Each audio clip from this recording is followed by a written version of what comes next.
Hi welcome to my channel food for family. ఈరోజు నేను నా వీడియోలో అయితే మజ్జిగ మిరపకాయలు అంటే ఉప్పు మిరపకాయలు పర్ఫెక్ట్గా వచ్చేలా వైట్గా ఎలా చేసుకోవాలో చూపించబోతున్నాను. ముందుగా మిర్చీలన్నింటినీ నేను బాగా వాష్ చేసేసి పెట్టుకున్నాను. ఇక్కడైతే పెరుగు, ఉప్పు, జీలకర్ర అండ్ మెంతులు తీసుకుంటున్నాను. ఇక్కడ పెరుగుని తీసుకుని నీట్గా గడ్డలేవి లేకుండా మజ్జిగలా చేసుకుంటున్నాను. ఇప్పుడు ఇందులోకి కొంచెం సాల్ట్ యాడ్ చేసుకున్నాను.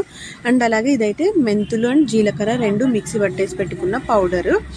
ఇప్పుడు మిరపకాయలని గీసేసి వీటిని మజ్జిగలో నానబెట్టేసుకుంటున్నాను. నేను వీటిని అయితే మజ్జిగ 1 లీటర్ మజ్జిగలోకి 1 లీటర్ పెరుగు తీసుకుని వాటిని మజ్జిగ చేసేసి పచ్చిమిర్చిని అయితే నానబెట్టుకుంటున్నాను. వీటిని అయితే 5 డేస్ వరకు 5 నైట్స్ మజ్జిగలో వేసి నెక్స్ట్ డే మార్నింగ్ తీసుకెళ్ళి ఎండలో ఆరబెట్టుకొని ఇలా రిపీటెడ్గా నైట్ అయితేనే మజ్జిగలో వేసేయడం అండ్ మార్నింగ్ ఎండలో తీసుకొని పెట్టి ఆరబెట్టుకోవడం ఇలా చేసుకున్నాను. మజ్జిగ ఇంకిపోయే వరకు అయితే ఈ ప్రాసెస్ ఇలాగే కంటిన్యూ చేయాలి. మిరపకాయలు వైట్గా ఉండడానికి దీంట్లో నేను వాడిన మెయిన్ ఇంగ్రీడియంట్ అయితే మెంతి పౌడరు. చాలామంది జీలకర్ర అండ్ ఉప్పు మాత్రమే యూస్ చేస్తారు. దీంట్లో అయితే మెంతుల పౌడర్ యూస్ చేశాను కాబట్టి వీటి వల్ల ఇవి మిర్చి అయితే బ్లాక్ అవ్వకుండా వస్తాయి ఎండిపోయిన తర్వాత.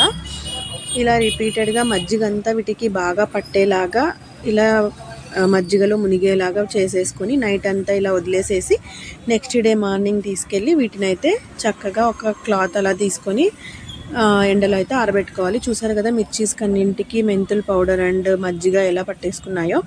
ఇప్పుడు ఇదైతే నేను నెక్స్ట్ డే మళ్ళీ రిపీటెడ్గా తీసేసుకొని మజ్జిగ అంతా సపరేట్ చేసేసేసి మిర్చీలని ఇంకొకసారి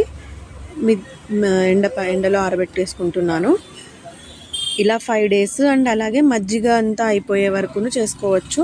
5 డేస్ తర్వాత మజ్జిగ స్మెల్ వచ్చేస్తాయి కాబట్టి 5 or 4 డేస్ వరకు యూస్ చేసేసుకోవచ్చు. ఇలా చేసేసుకొని ఫైనల్లీ వీటినైతే ఇంకా మజ్జిగ అంతా అయిపోయిన తర్వాత డైలీ ఎండలో ఆరబెట్టేసుకోవాలి. అవి బాగా ఎండిపోయే వరకు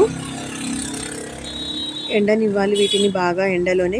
ఇవి అయితే వానాకాలంలో అలా వేస్తే కలర్ చేంజ్ అవుతాయి కాబట్టి వీటిని ఎండాకాలమే చూసుకుంటాము.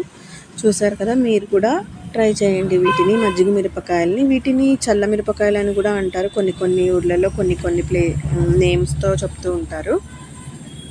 ఇవైతే సైడ్ డిష్గా చాలా టేస్ట్ అయితే ఉంటాయి. Thank you for watching.